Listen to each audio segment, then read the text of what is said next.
So thank you all for participating in this talk. As Erin said, I'm one of the pilot awardees, and I'm going to tell you kind of of overview because that's as much as you can cover in 5 minutes, right? Of what we do in the lab and specifically what this grant is about. So I'm faculty at Delaware State University. I'm an associate professor, and I've been a part of the neuroscience program since 2013 when I joined from UCLA postdoc experience that I'd had prior to coming to Delaware State University. So the title of my talk, as written on this slide here, and again, because it's a brief presentation, I will give you kind of like a 30-second spiel on Parkinson's disease. And, it's interesting that, we're speaking in the context of medical school, so I will just kind of not bore you with the redundancies. So many of you either know through familial interactions or just from the public knowledge that Parkinson's disease is a pretty debilitating disorder. It's the second most common neurodegenerative disease, and as exemplified by the gentleman on the right here, and I'll just go ahead and use my laser pointer. There are several hallmarks to it, but I will focus this morning on the pathological hallmarks, specifically that the loss of dopaminergic neurons of a particular part of the brain called the substantia nigra is progressive and is debilitating as a result of that. And even independent of the fact that it's a progressive disorder, it just does a lot of damage. For our purposes, and you see in the next slide, we're interested in the characteristics of Parkinson's, specifically as it relates to dopaminergic neural homeostasis. So we know for a fact that there's oxidative stress caused by cytosolic dopamine that's running free. I'll tell you about that in a second. Is one of the characteristics of Parkinson's disease. There is no known cure, so there's a lot of mileage in understanding these neurological disorders from the patient care, quality of life, and discovery of effective therapeutics perspective. I do want to make a clarification here that Parkinson's disease, we now know, is not just a dopaminergic neuron disease. In fact, there's a lot of new knowledge over the past decade and perhaps even longer telling us that there's a lot more that goes on to with Parkinson's than just the loss of dopaminergic neurons. And I say that intentionally because it's important to realize that dopamine is a piece of it. It's not all of Parkinson's disease.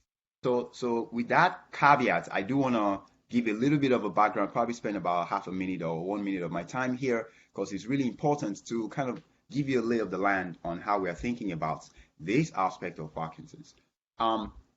So consider a single neuron. And in that neuron, one of thousands of synaptic release sites, right? So the first thing I want to say is that, so if you are looking at the synaptic release sites, that's one of several, okay, thousands in a typical neuron.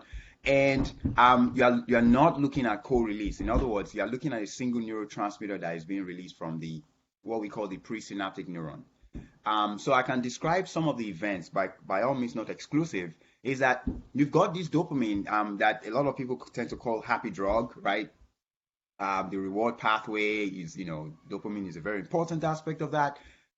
So that's all the good stuff, right? You feel great and all the other things.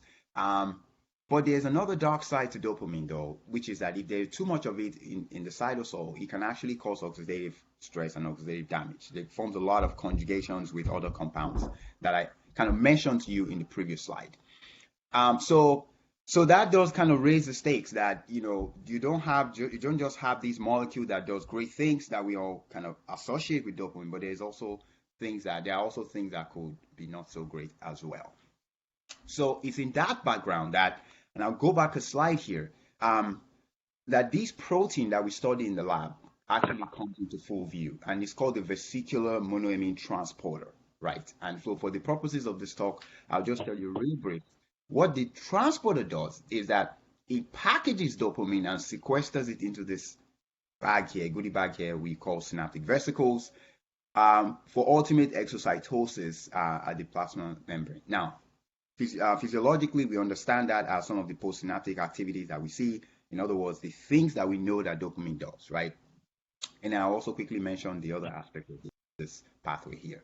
Now, in the context of what I told you earlier on, why this information is important is that it can help us remove dopamine from the cytosol and hence potentially alleviate some of that damage.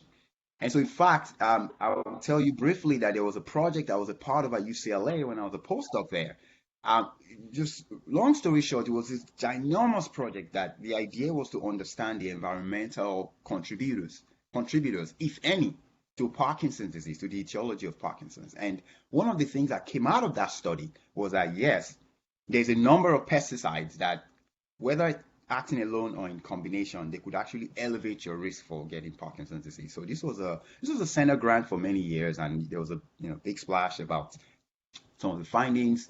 One of the interesting aspects of that finding was this idea that overexpression of that protein I mentioned to you earlier is actually protective against Parkinson's in women, not in men, though. So I'm happy to answer questions about that. And so if I return you back to this brief schematic I showed you here, what I'm saying in essence is that there's a system in which you can imagine that if you have exposure to environmental risk factors for Parkinson's, such as rotenone, and in our case, if you overexpress this protein, you can actually prevent some of the damage that you see as a result of the dopamine presence in the cytosol. And so I'll just wrap up the talk by telling you that we did a drug screen, and this brings me to the project that this grant is about by IMBRI.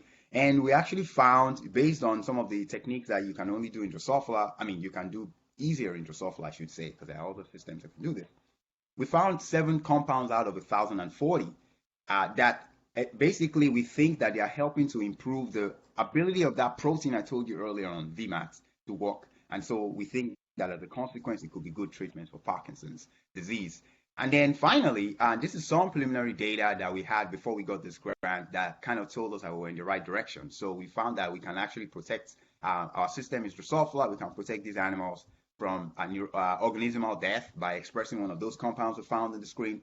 And here, this is some seahorse data that's very preliminary, but it was trending in the right direction for us. And then finally, the specific aims of the grant. The aim 1 is basically to drill in on this preliminary data that we found that this drug is protective against the organism. And we're going to ask whether we can protect against the dopaminergic neurons when we expose them to these models of Parkinson's. And then the aim 2 is just kind of go mechanistic to say what's really going on, right? Are we looking at mitochondrial protection? Are we looking at protection elsewhere? And I'm going to stop there because my time is up. But I just want to acknowledge all these great people, those folks who work in my lab, and then the collaborators and funding sources that have supported me through the years. Thank you.